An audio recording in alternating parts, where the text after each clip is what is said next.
क्यों मुगल और मौर्यों और मराठों ने कभी दक्षिण भारत पर आक्रमण क्यों नहीं किया, आइए जानते हैं।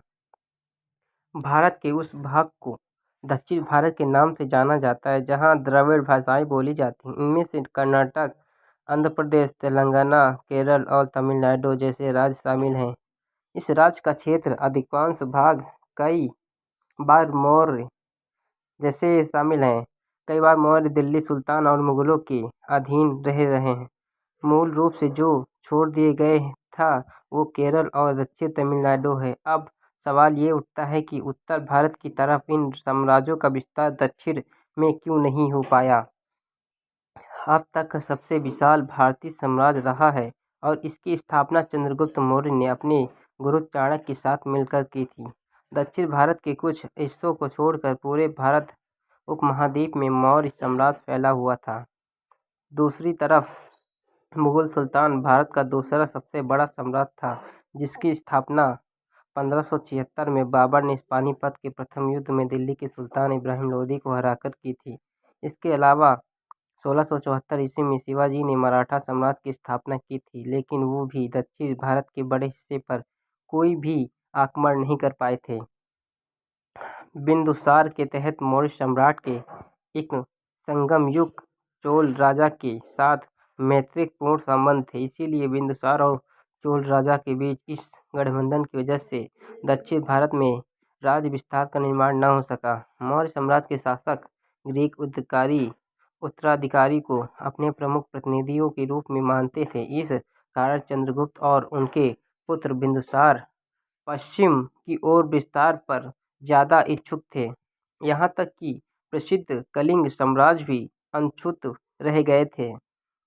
16 महान जनपदों की वृद्धि और गिरावट देखी गई थी। इन 16 प्रमुख राजवंश राज्य में से मौर्य साम्राज्य एक था, जो सभी गंगा के मैदान में स्थित थे। इनमें से कुछ अफगानिस्तान तक फैले हुए थे। मौर्य साम्राज्य और इन अन्य राजवंशों में से एक दूसरे को हराने की होड़ लगी हुई थी। ये ध्यान रखना दिलचस्प है कि संगम युग तमिल राजवंश, केरल या चोरा राजवंश में से कोई भी इन 16 महाजनपदों में से नहीं थे। यदि आप औरंगजेब के समय में भारत को देखते हैं तो दक्षिण भारत का ज़्यादा हिस्सा मुगल साम्राज्य का ही है। कर्नाटक, आंध्र प्रदेश, तेलंगाना, उत्तर तमिलनाडु सभी मूल रूप से जो छोड़ दिया गया था वो केरल और दक्षिण तमिलनाडु हैं। मुगलों के मामले में ये कहना गलत नहीं होगा कि प्रत्येक मुगल सम्राट ने आगे दक्षिण में सम्राट का विस्तार किया और औरंगजेब के समय में ये लगभग दक्षिण सिरे तक बढ़ गए थे। यदि औरंगजेब को अपने दक्षिण विजय अभियान पर ध्यान देने की अनुमति दी गई होती तो यदि उनके उत्तराधिकारी भी आधे से ज़्यादा शक्तिशाली होते, वो तो अच्छी तरह से दक्षिण कन्याकुमारी तक विजय प्राप्त कर सके थे। औरंगजेब ने मराठा संधारिका के तहत युद्ध किया, जिसे उनके शासन के 40 साल की लागत से समाप्त कर दिया गया। इसके खजाने का दिवालिया हो गया, जिससे मुगल और मराठा दोनों की ही शक्ति नष्ट हो गई। अर्थात औरंगजेब ने अपने पीछे एक ऐसी साम्राज्य को छोड़ा जो बहुत कमज़ोर था और बाद में तुरंत गिर गया। एक कारण भारत के दक्षिण सिरे पर विजय न प्राप्त करने का आधिकारिक दूरी का होना भी था।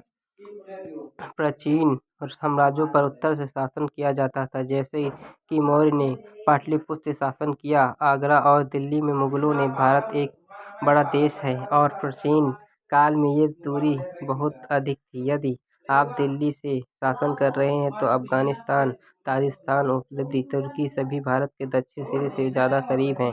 हम अक्सर भारत के आकार को कम करके देखते हैं, पर क्या आप जानते हैं कि तुर्क की दिल्ली या पटना के बीच भी दूरी लंदन और मस्कट जैसी दूरी अधिक है। दक्षिण तमिलनाडु मामले में यहाँ पर बहुत सारे सूखे क्षेत्र जैसे रत्नपुर जिला है। ये आक्रमणकारियों के लिए बहुत उपयोगी नहीं था। भारत में इससे कहीं ज़्यादा बेहतर भूमि वाले कई क्षेत्र थे। मौर्य के बाद कलिंग शासकों ने अपनी आधुनिक राजधानी ओडिशा को बनाया। उनके राजा खैरवेन के तरह सम्राट का विस्तार काफ़ी दूर तक दक्षिण में हुआ। ये राष्ट्रकूट भी थे। इनके शुरुआती सिर्फ और नहीं थे, लेकिन मध्य प्रदेश या राजपूताना से हो सकते थे। उनका राज दक्षिण में विस्तारित हुआ। इस लेख से पता चला गया कि क्यों मौर्य, मुगल या मराठा दक्षिण भारत में अपने साम्राज्य का विस्तार नहीं कर पाए। अगर आपको हमारी जानकारी अच्छी लगी तो हमारे चैनल सब्सक्राइब करें, कमेंट करें, लाइक करें, शेयर करें, बेल आइकन दबाना ना भूलें।